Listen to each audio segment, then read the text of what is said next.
Shalom, shalom. Giving all praises to Yahweh, by Hashem Yahushua, by Hashem Kadash. Double honors to the apostles and the elders of GMS that rule and teach well in the scripture. Salutations to the Akim that are doing this work in truth and faith and in all sincerity. Today's lesson is going to be about basically what's on the news. We're just going to go flow through the spirit. This is Eve starting to catch hell. And, Lord willing, this is entitled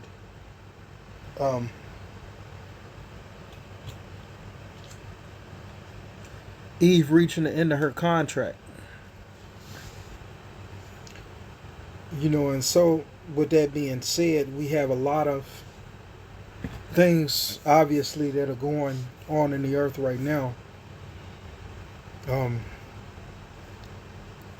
Basically the vintage shall fail, and a lot of these women that were given certain amenities through this beast system from the nation of Esau Edom is starting to wane. And so we have to understand that this will be the opening scripture. This is 1 Timothy chapter 2, verse 13. I started 13. For Adam was first formed than Eve, and Adam not deceived, but the woman being deceived was in the transgression. Notwithstanding, she shall be saved in childbearing, and that's the elect. That is the elect. She shall be saved in childbearing if they continue in faith and charity and holiness with sobriety. And so the woman is catching hell, but more so Eve is. And so when I say Eve, I'm starting with the Southern Kingdom. And the Southern Kingdom consists of Judah, Benjamin, and Levi, which are the American Negroes that are Negroes spread out throughout the world. The tribe of Benjamin, which are the West Indies. And Levi, which are the Haitians, and those that are scattered in the interior parts of Europe. Trickled down to the Northern Kingdom, which are the 9 tribes, the 2 tribes being Gad and Reuben, and the rest of the Latino/Hispanic tribes of the world. Because the system is failing,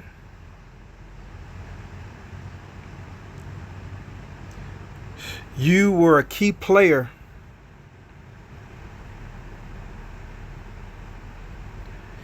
in disorder and confusion.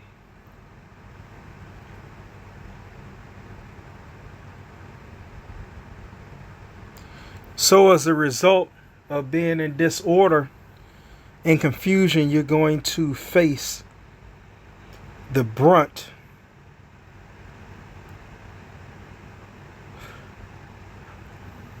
of these calamities, because you were put on so high of a pedestal.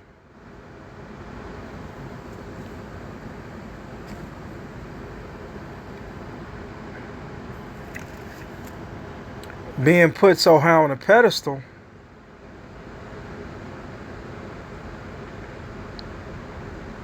being put in a position of power, you're going to fail miserably. And like the apostles mentioned, we don't need none of Israel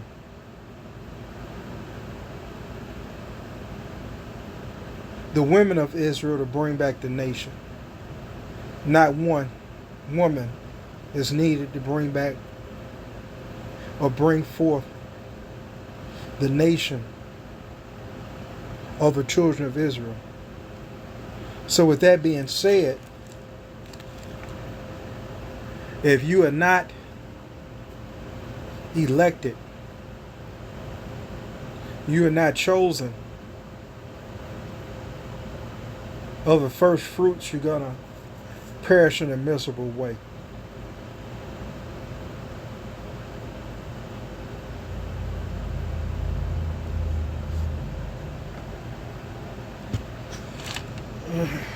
Let's see. Give me one moment.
Let's go to Micah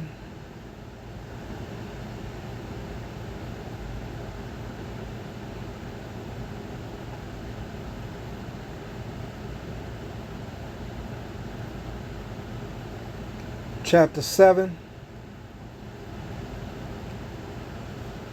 verse 10, and it reads, "Then she that is my enemy shall see it, and shame shall cover her which said unto me, Where is the Lord thy God? Mine eyes shall behold her, now she shall be trodden down as the mire in the street." There's a reason why the Most High doesn't use women in battle. They're not designed for battle. They're not designed for war.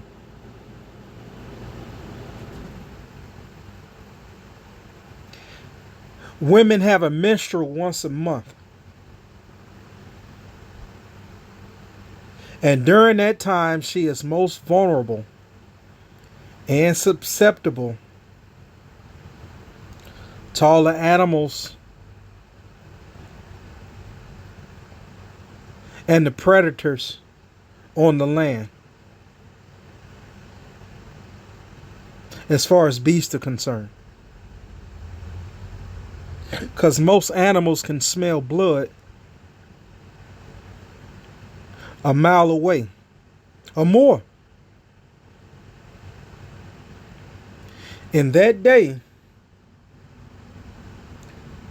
there are going to be several fractions of this gauntlet that have to be crossed in order to see the kingdom of heaven, or see the fruition of Jacob's trouble, and being on the other side of Jacob's trouble coming out. Other than the elect that have to be beheaded for the gospel.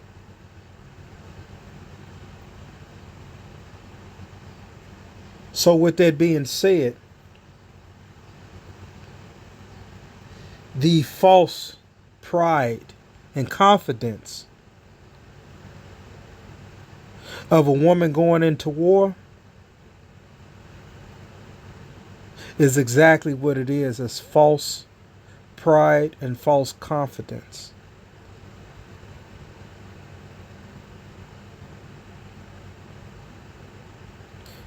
Because when society really breaks down, very few women, if not any at all, are going to have the fortitude to battle through these trials and tribulations.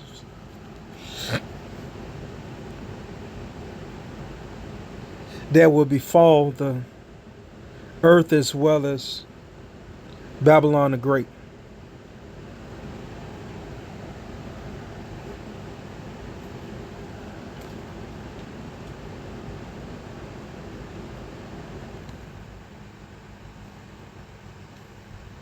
Let's get it.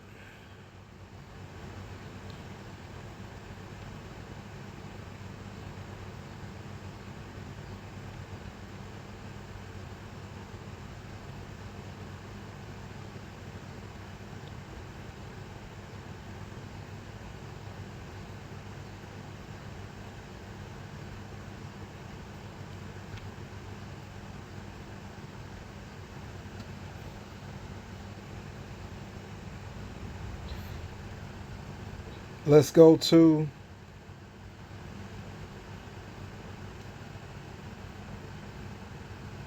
Amos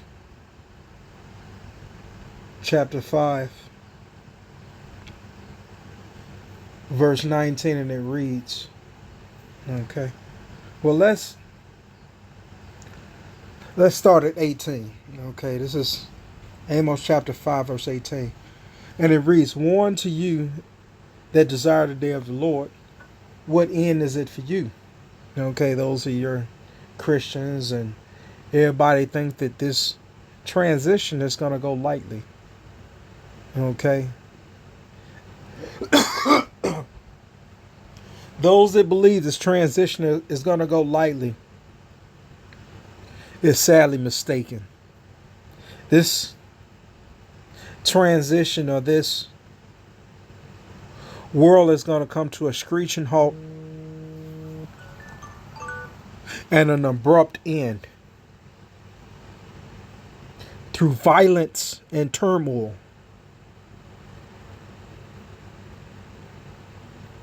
This is Amos chapter 5, verse 18. "Warn to you that desire the day of the Lord, to what end is it to you for you? The day of the Lord is darkness and not light, as if a man did flee from a lion and a bear met him."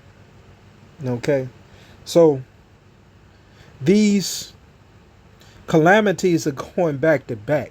They're going to be in tandem and transition from one to another. You make it out of one calamity or transition, it's going to be another one. So on and so forth until the coming of the Lord and the missiles.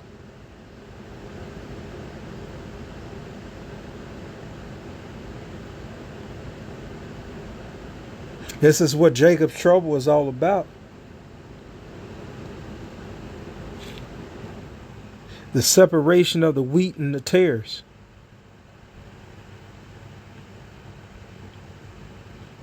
That's a multifold scripture.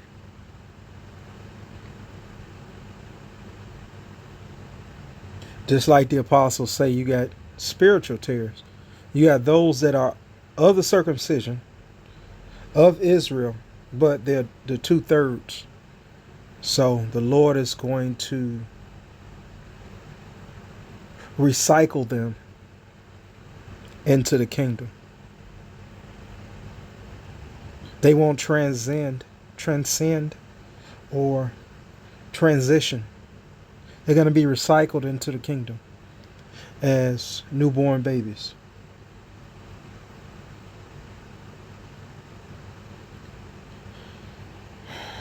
Again, as if a man did flee from a lion and a bear met him, or went into the house and leaned his hand on the wall and a serpent bit him. Shall not the day of the Lord be darkness and not light, even very dark and no brightness in it? So,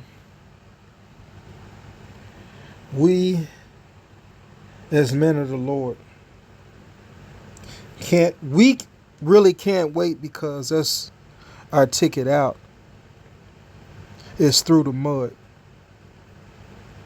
And Lord willing, Yahweh Ba'ashem Yahushua has mercy on us. Especially during that dreadful day. So, let's check this out.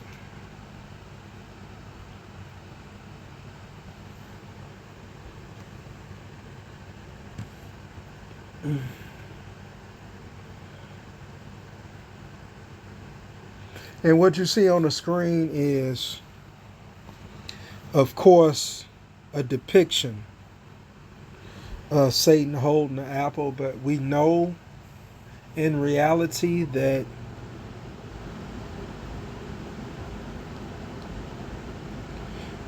there was no physical apple. The apple or fruit is philosophy, and also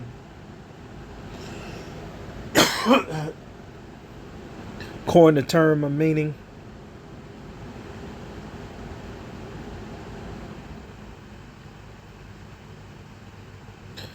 The fruit of knowledge, or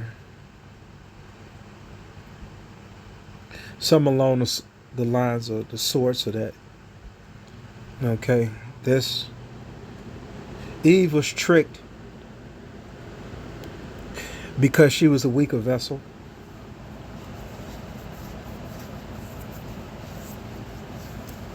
Not only is she the weaker vessel,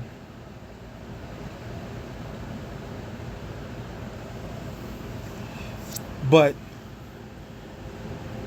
her emotions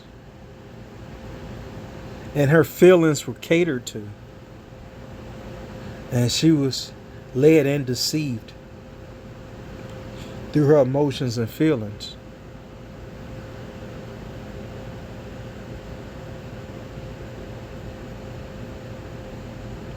And now we're at the end of this contract. And whereas Satan let this wicked woman thrive for a long time, he's being shown as the devil that he is, with his physical counterpart being Esau Edom, the so-called white man from the Caucasus Mountains that was not created as a righteous vessel.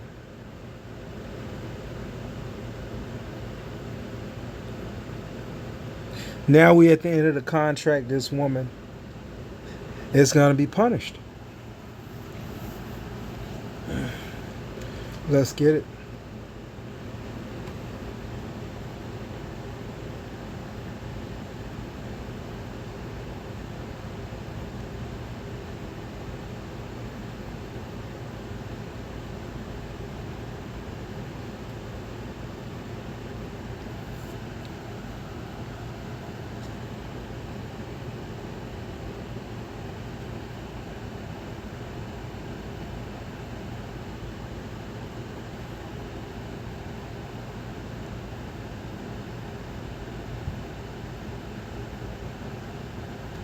This is Job chapter 12, verse 16, and it reads, with him is strength and wisdom. The deceived and the deceiver are his. So who is the deceiver? The deceiver is Satan.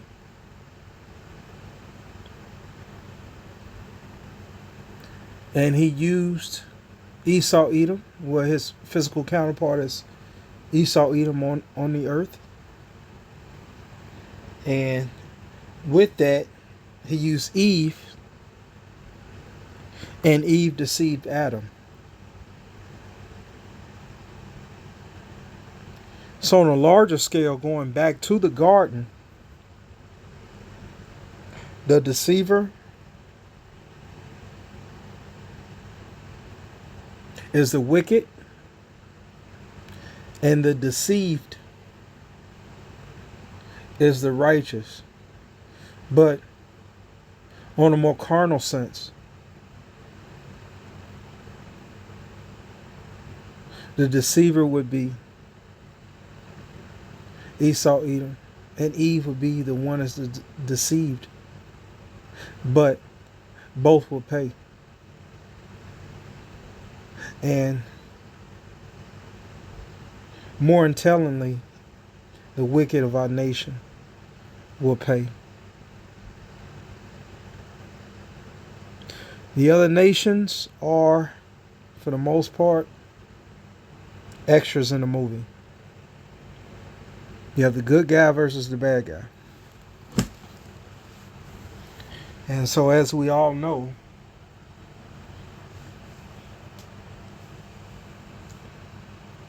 the bad guy wins all the way up until the last part of the movie.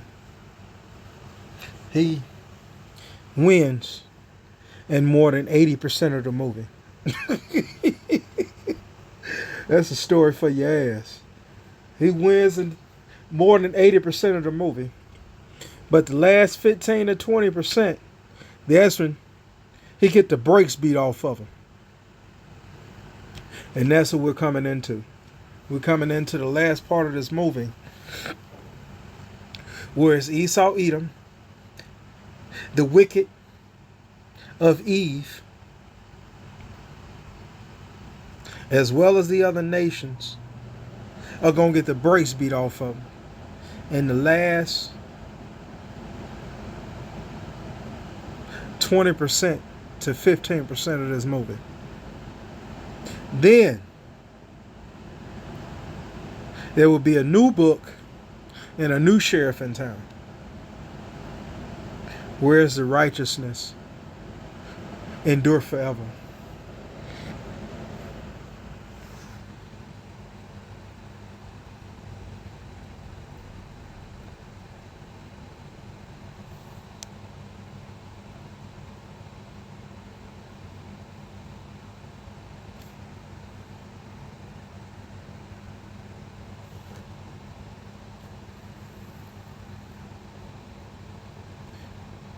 We'll end with this scripture here. This is Psalm chapter